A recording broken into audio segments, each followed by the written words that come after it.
आणि आजच्या आपल्या या विकली अपडेट मधलं शेवटचा जो पॉईंट आहे आस्था पुनिया काल 4 जुलैला जे आहेत त्यांच्या चर्चेत आपल्याला पाहता येतात, ज्या नेव्हीमध्ये सब लेफ्टनंट या पदावर आहेत. त्यांची नौदलाच्या पहिल्या महिला लढाऊ वैमानिक किंवा नौदलाच्या पहिल्या महिला फायटर, एकच शब्द आहे फक्त इंग्लिश मराठीत लिहिलं या म्हणून नियुक्ती झालेली आहे. मग आस्था पुनियावर क्वेश्चन विण्याची शक्यता पुन्हा जास्त आहे. आपण व्हेरी एंट्री मध्ये जी नौदलाची लढाऊ वैमानिक पद्धत आहे किंवा त्यांची जी काही शाखा आहे त्याला फायर स्ट्रीम किंवा कॉम्बॅट स्ट्रीम म्हणतात. शब्द लक्षात असावे, आयोग कुठला यूज करेल सांगता येत नाही म्हणून मग ते मी घेतलेलं आहे. त्यांना विंग्स ऑफ गोल्ड हे दिसतंय पहा, विंग्स ऑफ गोल्डनं सन्मानित केलेलं आहे. विशाखापट्टणमला या ठिकाणी INS देगा या जे काही जहाज आहे त्या ठिकाणी केलेलं आहे. आस्था पुनिया यांच्यावर क्वेश्चन विचारला जाऊ शकतो. नेव्हीचे आहेत, नेव्ही हे लक्षात ठेवा. जहाज आले, नेव्ही आली पहा.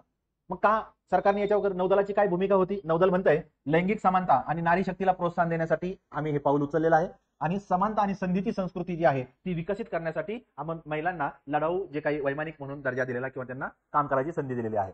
मग यापूर्वी हवाई दलानं पण असं केलेलं आहे. 2016ला हवाई दलांचं जे फायटर स्ट्रीम आहे त्यामध्ये 3 महिलांची निवड झालेली होती. याच्यावर आयोगाने प्रश्न विचारलेला आहे, पुन्हा विचारला जाऊ शकतो म्हणून आपण ते कव्हर केलं आहे.